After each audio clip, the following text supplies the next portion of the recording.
Hey guys, it's Kelly and welcome back to my channel. Today I am doing an in-depth tour of a 2022 Jeep Grand Cherokee 4xe. Now I've done a mini tour of this before, but today I'm going to share my thoughts after driving it for an entire week as a mom with two young kids. Now the Jeep Grand Cherokee has had a lot going on. Honestly, Jeep as a brand has really just had kind of a lot happening. They've had a lot of new models come out, the Wagoneer, the Grand Wagoneer, the Jeep Wrangler Hybrid, the Jeep Grand Cherokee L, and now this is a new addition to their lineup. It is the redesigned Jeep Grand Cherokee, the 5th generation, but it is offered as a plug-in hybrid. With the plug-in hybrid range, you're looking at about 25 miles on just pure electric, and then the vehicle will continue to function as a hybrid once that electric range runs out. If this is your first time joining me, hey, I'm Kelly and I'm the car mom. I review cars for moms and for families. I'm a mom of two and a certified child passenger safety tech. All right, y'all, let's get started. And I cannot wait to share my thoughts on this super sporty hybrid SUV. And thank you so much to Continental for sponsoring today's video. Make sure you stay tuned to the end where I'm not only going to be building my own Jeep Grand Cherokee, but I'm also going to be saying which Continental tire I would recommend.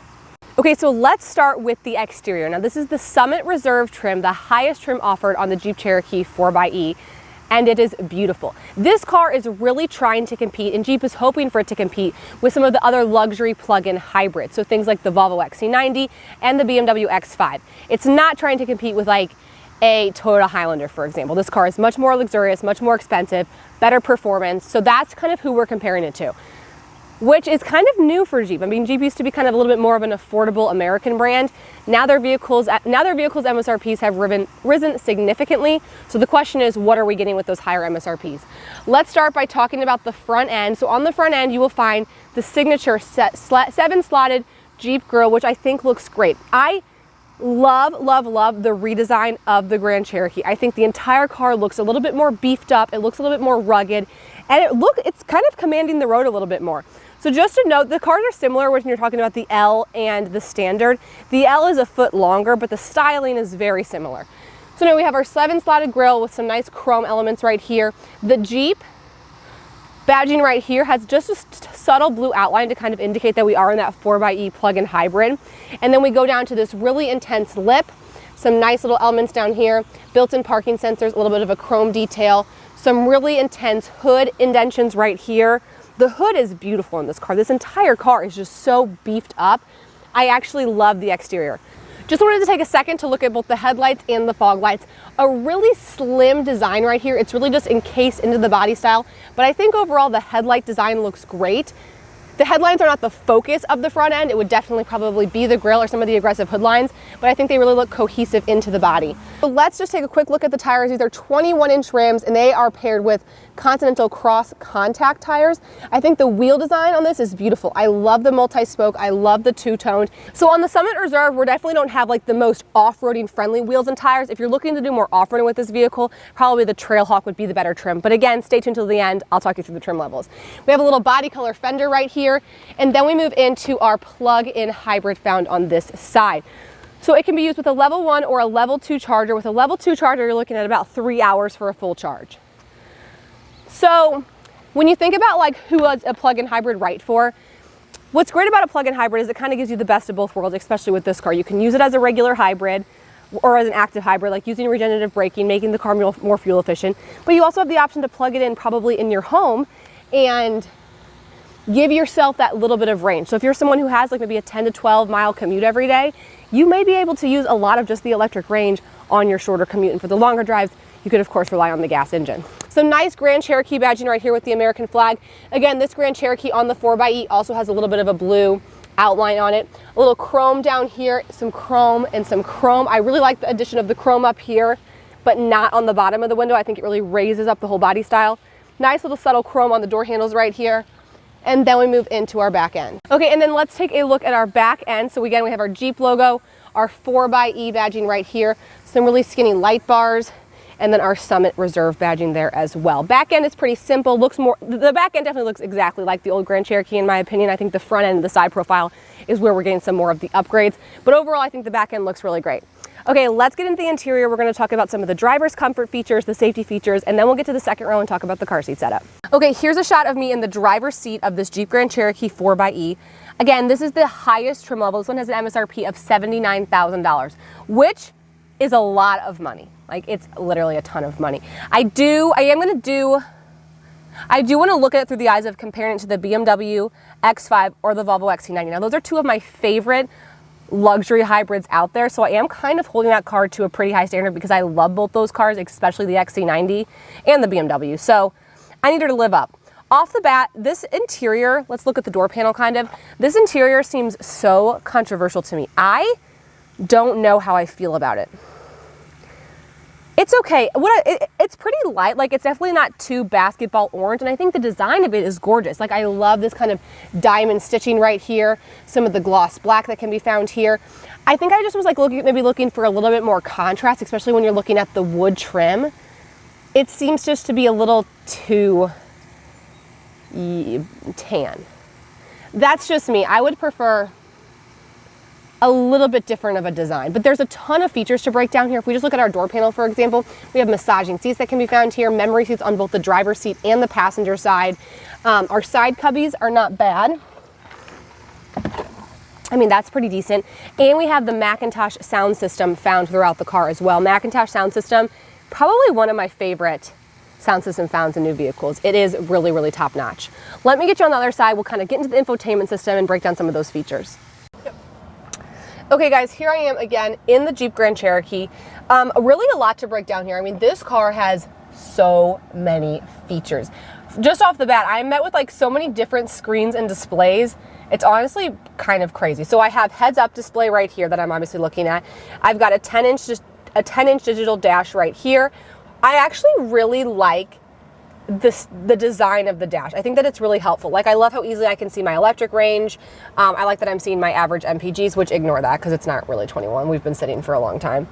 I like that it's easy to change, it's easy to customize. I just really think it's a really nice, user-friendly dash, so that's great. Okay, so then we move into our, I guess, the car's main display. Now, this is another 10-inch display. I feel as though we could have gone up to 12. I think a lot of other cars in its class have that 12-inch display. This feels just a little small to me, but I do think it's incredibly user-friendly, very intuitive, comes with great features. We have Apple CarPlay, Android Auto, wireless Apple CarPlay, Android Auto. And I think the overall design is beautiful. Like, look how we have like a little faux marble just sitting behind it. I think that is awesome. So you can obviously have some good phone connectivity. We can go to our vehicle right here, have some other like quick controls within the car, which I think is really helpful. So I could like easily pull up my surround view camera, my forward facing camera, my rear view camera. I think that's extremely helpful just to have all these different camera angles, especially if this is a car that you are ever considering like taking off-roading or on some rugged terrain. Those camera angles are definitely going to come in handy. This is another great feature, yep.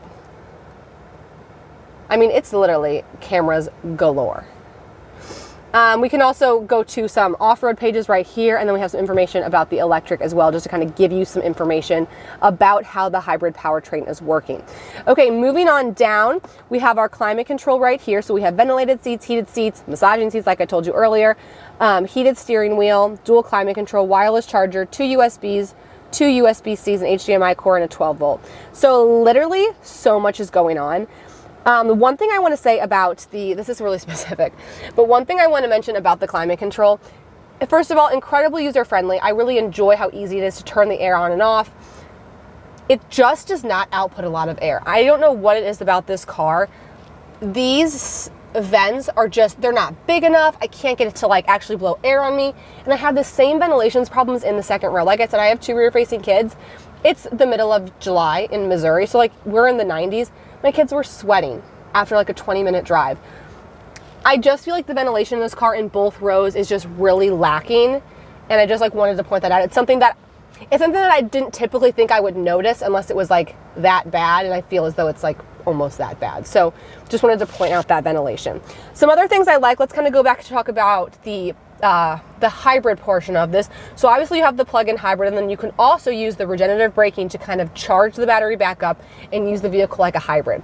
So basically how regenerative braking works is when you take your foot off the gas, the vehicle will start to kind of stop anyway. So you can almost do like one pedal driving. A lot of electric cars kind of market that like ability to do one pedal driving. It's not quite the same thing in here. Like, you will still have to apply it to the brakes, but just know, like, when you're driving this hybrid, when you take your foot off the gas, the vehicle will start to brake without you, the vehicle will start to feel like it's braking and start to slow down without you actually applying pressure to the brake. It's actually pretty unique, and I've really enjoyed driving this hybrid throughout the last week. Another thing I absolutely love about the hybrid system in the Jeep Grand Cherokee is the ability to control how you drive. So on the side panel right here, I have got hybrid, electric, and e-save. So it's always going to default to hybrid, and that's where it's going to like do whatever is the most fuel efficient. Use gas, use electric, use whatever it thinks is the most fuel efficient.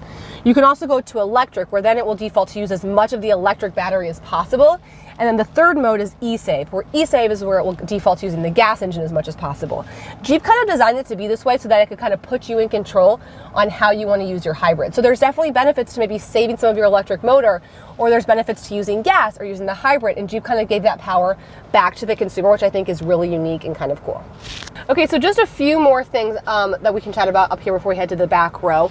Some of the features that are found up here I think are very awesome. So we have like an easy lane departure control, traction control, easy place to turn our parking sensors on and off, parking assist, and our passenger screen, which you can be found right there. So what's interesting about the passenger screen is I can't see it from where I'm sitting, so like I cannot tell if it's on or off, but it kind of gives that passenger a little bit more of like co-pilot status, so they can kind of help the driver, you know, on road trips, navigate some of the basic controls, and just kind of like, you know, help with some of the day-to-day things of driving a car, which I think is actually pretty unique.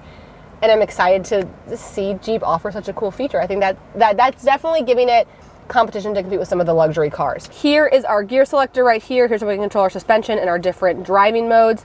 2 cup holders can be found here. And then we go into our center console, which is a pretty decent size, honestly, all things considered. Love it. One of my favorite features that is offered in this Jeep Grand Cherokee is the rear view mirror. And I'm not talking about a backup camera.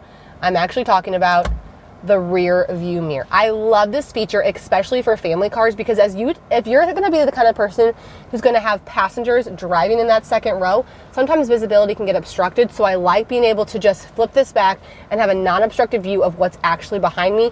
You can drive with the vehicle like this, and I think this is a great feature that I was excited to see added, and it's very easy to do. We also obviously have our panoramic sunroof, which can be found here, a little sunglass holder, a suede headliner. I mean, the car is definitely luxurious. I think my biggest gripe is here is the ventilation, and I wish the screen was bigger. Besides that, I've been impressed with the tech. I've been impressed with the hybrid performance. I've been impressed with quite a bit. So let's head to the second row. We'll kind of break down the car seat setup, and then we'll take a look at the trunk. Okay, here's a shot of me in the second row of this Jeep Grand Cherokee 4xe. I have this seat set for myself. I'm about 6 feet tall. So as you can see, I have really nice knee clearance. This is a big 5-passenger SUV, probably one of the biggest 5-passenger SUVs you can get. So I was expecting to be pretty comfortable with my knee clearance. Let's kind of break down the door panel before we get to the rest of it. We do have built-in sunshades, which I absolutely love to see. And then the door panel kind of looks exactly like it does in the front row. They have like, you know, that, what are we calling this? Like this peanut butter leather, the quilted stitching, all that thing. Then we move into the rest of the cabin. So we do have vents here and vents down here. I don't know what is wrong with these vents. Well, obviously, like this doesn't do much good for rear-facing children, and these ones are so incredibly tiny and just don't seem to put out a lot of air. I'm not trying to like be too nitpicky, but honestly, for like rear-facing kids in the summer, your kids are gonna be, my kids have been sweaty all week. So I just like think that's worth mentioning. If you have older kids, forward-facing kids, adult children, no passengers back here, dogs back here, I do appreciate that they have this additional vent right here to give a little bit more circulation. It just doesn't seem to be helping here. And I'm not trying to get onto like just this car, but I've been in plenty of other 5-passenger cars that only have vents down here that have better circulation than this car. So just something I wanted to mention. As far as the car seat setup is concerned, we have lower anchors on both outboard seats and then tether anchors across the bench. So that's a total of 2 sets of lower anchors, 3 tether anchors. I have a Kleck Foof car seat installed rear facing right here to give you an idea of the space that we're working with. This seat is also set for myself at about 6 feet tall. I'm dealing with like a couple inches of clearance. So overall, really nice for tall passengers with big rear facing car seats. As far as the middle seat's concerned, it's actually a really nice sized bench. It's incredibly wide, so I do feel like the middle seat is still pretty comfortable. And what's also great about the Summit Reserve trim level is, especially for like older children, we have heated and ventilated seats in both outboard seats in this car as well. We also have a outlet, 2 USBs and 2 USB-Cs back here as well. So a lot of nice charging capacities, especially for those kids needing to plug in devices. So overall, I'm pretty impressed with the second row. Like I would like love to see an additional set of lower anchors in this middle seat, but like that's me being specific. So all in all, I think it's a pretty nice sized bench, and I think it's very car seat friendly with the exception of the lack of ventilation. Also, how about the fact that the seatbelts are the same color? That seems, I don't know if I like that. Weird. Okay, let's check out the trunk. Okay, here's our trunk. So this is an Upper Vista stroller. Trunk space in this car is actually great. I mean, it's a lot of nice sized trunk space with that second row up. And then we also have some additional stuff under here. Check this out. We come with a full, I think it's almost a full-size spare tire, which is like so rare to find in cars these days. And then we also have our portable charger, which can be easily stored right there as well. So there's that.